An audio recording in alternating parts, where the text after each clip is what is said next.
Hello friends, welcome back to my channel. तो friends, कैसे हैं आप सब? आई होप स्वस्थ होंगे, मस्त होंगे। मैं भी एकदम ठीक हूँ।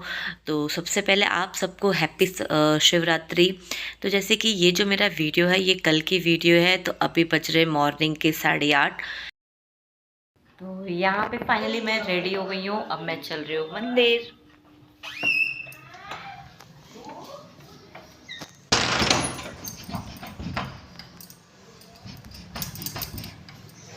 दिव्यांश और पार्थ दोनों ने चले गए हैं, खाली मैं बची हूँ।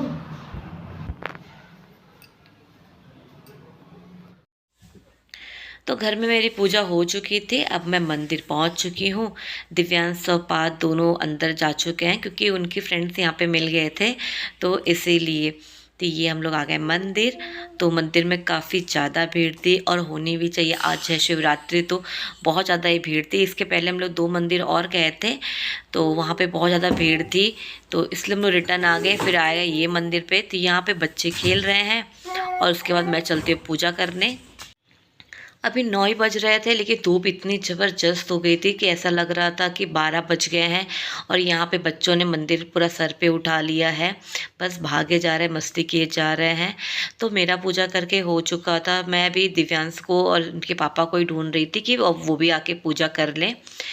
तो दिव्यांश और उसके पापा दोनों पूजा कर रहे हैं अभी। तो जैसे जैसे उसके पापा कर रहे हैं वैसे वैसे सेम दिव्यांश भी कर रहा है। तो ऐसा ही होता है कि जैसे जैसे हम करते हैं बच्चे हमारा देख के वैसे ही कॉपी करते हैं। तो दिव्यांश भी वैसे कि जैसे पापा कर रहे, जैसे पूजा वो कर रहे हैं वैसे वो भी कर रहा था, तो अच्छा लग रहा था। और पार्थ भी ना पीछे पीछे वो भी वैसे ही उसकी ही कॉपी कर रहा था। तो यहाँ पे अब हमारी पूजा करके हो चुकी है। अब आ गए हम लोग मंदिर के बाहर। तो अब हम लोग जैसे कि मंदिर से आ गए घर पे, तो आते ही मैंने कपड़ा धुलना मेरा बाकी रह गया था, तो इसीलिए मैं आते ही मशीन लगा दी। क्योंकि ना अब गर्मी आ चुकी है, यहाँ पे गर्मी स्टार्ट हो चुकी है, तो पावर ना बहुत कट होता है। कोई भी टाइम ही नहीं है कि मतलब कि कट होने का। तो कभी भी ऐसे पावर कट हो जाता है, तो ऐसा नहीं कि मतलब ज़्यादा टाइम के लिए कट होगा। अगर ज़्यादा टाइम के लिए कट होता है तो एक दिन पहले अनाउंसमेंट हो जाती है, पर फिर भी कट हो जाता है तो 1 घंटा आधा घंटे के लिए मतलब कि गैपिंग हो जाता है। फिर उसमें आपका ना एक टाइम शेड्यूल जो बिगड़ जाता है। तो इसलिए मैं आते ही सबसे पहले कपड़ा लगा दी और उसके बाद में फिर आगे का काम मैं करती रहूँगी। तो जैसे कि ना आज है महाशिवरात्रि, तो दिव्यांश की भी छुट्टी है, उसके पापा की भी छुट्टी है। मतलब जब बच्चों की छुट्टी होती है और हस्बैंड की छुट्टी होती है तो आपके सारे काम डबल हो जाते हैं। पता नहीं क्यों ऐसा मुझे लगता है ना कि उस दिन काम का कुछ पता ही नहीं होता है। काम मतलब इतना बढ़ जाता है ना कि ख़त्म ही नहीं होता है। आपके समय ख़त्म होते हैं लेकिन काम नहीं ख़त्म होता है। तो मेरा भी वैसे ही हो रहा है। हालांकि मैं सुबह 6 बजे ही उठ गई थी और उठने के बाद झाड़ू पोछा कर लिया था। झाड़ू पोछा करके नहा धो के फिर रेडी होके फिर बच्चों को और हस्बैंड को जगाया था। बट फिर भी टाइम का ना कुछ अता पता नहीं होता। तो मेरे सारे काम अब हो चुके थे। तो अब आ गई मैं किचन में। तो यहाँ पे ना मैंने साड़ी चेंज कर ली। एक्चुअली क्या था कि मैं पार्थ को जब ना खिला रही थी तभी पार्थ ने पूरा खाना मेरे कप साड़ी पे गिरा दिया, तो इसलिए मुझे साड़ी चेंज करना पड़ा। तो यहाँ पे अब आ गई दूध गर्म करने के लिए। तो कल शाम को भी दूध वाले भैया नहीं आए थे, तो हम लोग जब मंदिर गए थे तो उसी समय आते वक्त तो हम लोग दूध लेके आ गए थे। तो यहाँ पे जब पैकेट वाला दूध लेती हूँ तो थोड़ा सा मैं कम ही लेती हूँ, क्योंकि दिव्यांश नहीं पीता है पैकेट वाला दूध। पहले पीता था, लेकिन अब जब से वो यहाँ पे आके दूध पीने लग गया, बाहर का तबेले का दूध, तब से वो पैकेट वाला दूध उसे नहीं पसंद आता है। तो यहाँ पे पहले मैं चाय रख दी हूँ अपने और हस्बैंड के लिए, और साथ में बगल में मखाना फ्राई कर रही हूँ, क्योंकि आज है मेरा फास्ट, तो इसलिए मैं मखाना खाऊंगी। या तो अभी बज के एक्चुअली 10:30 11:15 हो रहे हैं, क्योंकि हम लोग को मंदिर जाके आने में काफ़ी टाइम लग गया था। तो 11:15 तक लमसम हो रहे होंगे, मैंने टाइम देखा नहीं है। लेकिन अभी मॉर्निंग में हस्बैंड है तो आज इसलिए चाय बना रही हूँ, साथ में फास्ट भी है। तो चाय बना के चाय पी के उसके बाद थोड़ा सा नाश्ता करके फिर मैं भी अपने किचन के काम में जुट जाऊँगी। तो यहाँ मेरा शक्कर थोड़ा सा ख़त्म हो चुका था, तो सोची कि उसे थोड़ा सा डब्बे में भर लेती हूँ। तो शक्कर डब्बे में भर लूँगी और साथ में उसमें डाल दूँगी 2-4 लवंग, क्योंकि ना अब गर्मियाँ आ गई है। तो जब से मैं यहाँ पे आई हूँ ना उड़ीसा में, जैसे ही गर्मी स्टार्ट होती है थोड़ा बहुत, वैसे ही ना घर में चींटियाँ बहुत आने लगती है, पता नहीं क्यों। हर जगह पे ना चींटी आ जाती है, तो इसीलिए ना मैं लवंग डाल के शक्कर के डब्बे में रख देती हूँ, तो चींटी का लफड़ा नहीं रहता है। तो यहाँ पे मैंने चाय छान ली अपने लिए और हस्बैंड के लिए, और साथ में मखाना ले लिया 2 प्लेट में। तो अब मैं जा रही हूँ चाय पीने, तो आप लोग भी आ जाइए हमारे साथ में चाय पीने के लिए। तो जब मैं चाय पीने बैठी थी ना, तभी बगल वाली भाभी ने आवाज़ दिया कि मुड़ी वाली आई है। तो दिव्यांश को, पार्थ को मुड़ी बहुत पसंद है, तो इसलिए दिव्यांश गया है मुड़ी लेने के लिए उनके पास से। तो यहाँ पे दिव्यांश लेके आ गया है मुड़ी। तो वो जो आंटी है वो लेके आती है, काफ़ी फ्रेश रहता है उनका मुड़ी।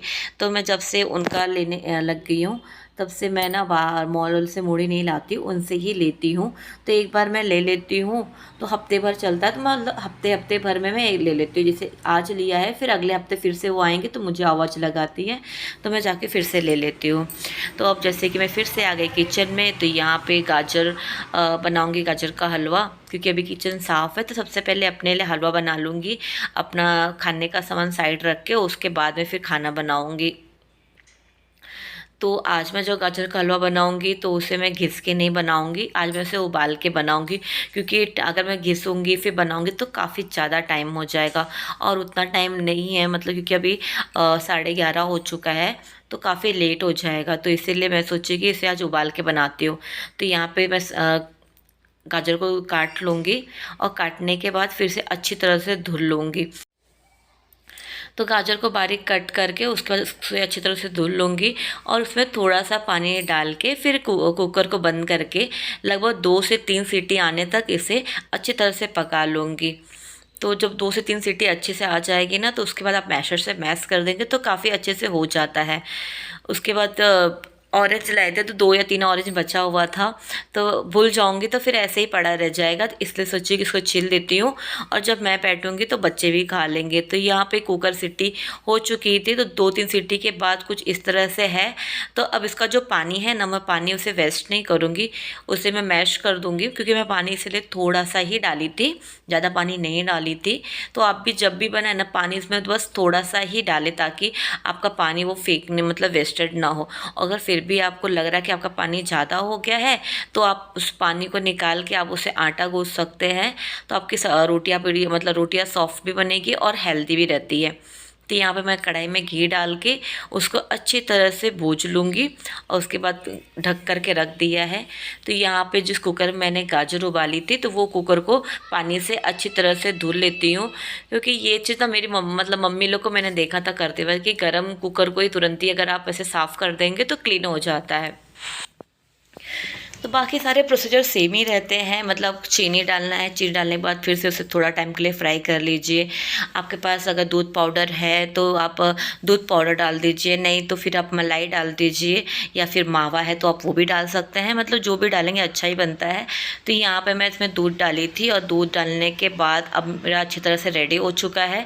अब मैं इसमें किशमिश और काजू डाल दूँगी, और लगभग 5 मिनट और पकाऊँगी, तो मेरा बन के अब रेडी हो चुका है। तो इसे मैं प्लेट में निकाल लूँगी अपने लिए। तो क्योंकि ना मैं गरम गरम नहीं खा पाती हूँ, तो इसलिए मैं इसे एक प्लेट में निकाल के साइड में रख दूँगी, ताकि ये ठंडा होते रहे। और उसके बाद में मैं अब सब्जी की तैयारी कर चुकी हूँ, तो अब चलते मैं सब्जी बना लेती हूँ। तो यहाँ पे आज मैं बनाऊँगी पत्ता गोभी आलू की सब्जी। तो एक तरफ मैंने आलू की सब्जी फ्राई करके रख दिया, पक रहा है, दूसरी तरफ मैं आटा लगा के और फटाफट रोटी बना लेती हूँ। तो जैसे कि ना अब गर्मी बहुत बढ़ गई है, तो किचन में ना 11 बजे के बाद अगर आप किचन में आते हैं ना, आपको बहुत ज़्यादा गर्मी लगती है। और आज तो 12 बज गए काम करते करते, तो गर्मी एकदम से ज़्यादा बढ़ गई है, और फ़ैन भी नहीं चला सकते हैं, क्योंकि इसमें अगर फ़ैन चलाएंगे तो और भी ज़्यादा गर्मी लगती है, क्योंकि गैस चल रहा है। तो दिव्यांश बार बार आ रहा है, मुझसे पूछ रहा है मम्मा जल्दी अंदर चलो। क्योंकि ना मैं अगर ज़्यादा टाइम किचन में रहती हूँ, तो दिव्यांश बार बार आके मुझे टोकते रहता है, मम्मा यहाँ पे बहुत गर्मी लग रही है, आप अंदर चलो। तो वो ना मेरा कुछ ज़्यादा ही ध्यान रखता है, मेरे पीछे पीछे मेरे साथ लगा रहता है। तो मैं उससे बस यही बोली कि आप जाओ, मैं किचन में अभी रोटी बना के फिर आती हूँ। तो यहाँ पे मेरी सब्जी रेडी हो चुकी थी। अब मैं प्लेट में फटाफट से दिव्यांश को दे दूँगी रोटी सब्जी, उसके पापा उन लोगों को खिला देंगे, उसके बाद मैं हस्बैंड को भी दे दूँगी, फिर वो भी खा लेंगे। तो यहाँ पे भी बच्चे हस्बैंड सब लोग खा चुके हैं, मेरा भी नाश्ता करके हो चुका है। अब मैं आ गई हूँ किचन में, फिर से किचन को क्लीन करने के लिए, क्योंकि एक बार अगर आप जाएंगे बिस्तर पे लेट जाएंगे, मतलब कि आराम करने के लिए बैठ जाएंगे ना, फिर ना आलस लग जाती है। तो इसीलिए सोचा कि लगे हाथ किचन को भी क्लीन कर लेती हूँ और उसके बाद फिर आराम करती हूँ। तो यहाँ पे ना मौसम का कुछ पता नहीं चल रहा है, और इस बार ऐसा लग रहा है ना कि कहीं भी कुछ पता नहीं चल रहा है, क्योंकि भी कल सुबह ना जब मैं मतलब कि सुबह उठी थी तो बारिश हो रही थी, तो लगा कि हाँ मौसम चेंज हो गया। उसके बाद में फिर दोपहर में धूप हो जा रही है, तो इसमें ना बच्चों के बीमार होने के भी चांसेस बहुत ज़्यादा रहते हैं, इसलिए बच्चों की भी एक्स्ट्रा केयर करनी पड़ती है और काम भी बहुत ज़्यादा बढ़ जाता है, क्योंकि जब मौसम यहाँ वहाँ होता है ना तो काम तो एकदम से बढ़ जाते हैं। तो मेरे यहाँ पे ना किचन का काम पूरा हो चुका था, अब मैं बर्तन भी साथ में क्लीन कर लेती हूँ। तो यहाँ पे ना बर्तन मांजते मांजते मुझे ख्याल आया कि आज वुमेन डे है, तो अभी मुझे जस्ट याद आया, अभी तक मुझे नहीं याद आया था। तो आप सबको हैप्पी वुमेंस डे। महाशिवरात्रि तो आप लोगों को मैंने विश कर दिया था, लेकिन वुमेंस डे नहीं विश कर पाई थी, तो अभी आप लोगों को वुमेंस डे विश कर देती हूँ। होता है ना कि हम काम में इतना बिजी हो जाते हैं ना कि अपने लिए तो बिल्कुल भी समय नहीं मिलता है। और किसी ने सही बोला है कि नारी के ना बहुत सारे अवतार होते हैं। सच में पहले तो नहीं होता लगता था, लेकिन शादी होने के बाद, बच्चे होने के बाद लगता है कि सच में बहुत ज़्यादा काम और वुमेंस को करने पड़ते हैं। तो जैसे कि अभी एक टाइम का काम ख़त्म हो गया, अब दिमाग में चल रहा है कि शाम को नाश्ता क्या बनाना है, रात को खाना क्या बनाना है, तो दिमाग में वो सब चलते रहता है काम करते करते। सॉरी फ्रेंड, मैंने ध्यान नहीं दिया, फ़ोन वाइब्रेट हो रहा था, उसकी आवाज़ आ रही थी, तो प्लीज़ इग्नोर करना। तो यहाँ पे मेरा बर्तन साफ़ करके हो चुका है, तो अब जाके ना थोड़ा सा आराम मिल लग रहा है कि अब मैं 1 घंटा आराम कर सकती हूँ। वो भी बच्चों का मूड कैसा है, क्योंकि अभी मैं बेडरूम में जाऊँगी, वहाँ जाने के बाद बच्चों को देखना पड़ता है कि उनका मूड कैसा है। और पार्थ वैसे पार्थ का आजकल ना जब से पापा घर पे हैं तो वो दोपहर में नहीं सोता है बिल्कुल भी। जब हमारे जगने का टाइम होगा तब फिर वो सोता है, अभी तो फिलहाल वो नहीं सोएगा। तो उसके टाइम थोड़ी मस्ती होगी, थोड़ा सा गपशप होगा। पर ये होता है कि भले बच्चों की मस्ती होती है, लेकिन उसी में अपना एक वो भी एक तरह का रूटीन होता है बच्चों के साथ में। तो यहाँ पे मैं सारे प्लांट में पानी चेंज करके फिर से पानी डाल देती हूँ। तो यहीं पे अपने वीडियो करती हूँ एंड। तो आप सबको मेरा आज का व्लॉग कैसा लगा? अगर अच्छा लगा है तो लाइक करें, और हाँ, अगर आप मेरे चैनल पे नए हैं तो सब्सक्राइब ज़रूर करें। तो मिलते हैं नेक्स्ट वीडियो में, तब तक के लिए बाय बाय। एक बार आप सबको फिर से हैप्पी महाशिवरात्रि और happy women's day. Bye bye.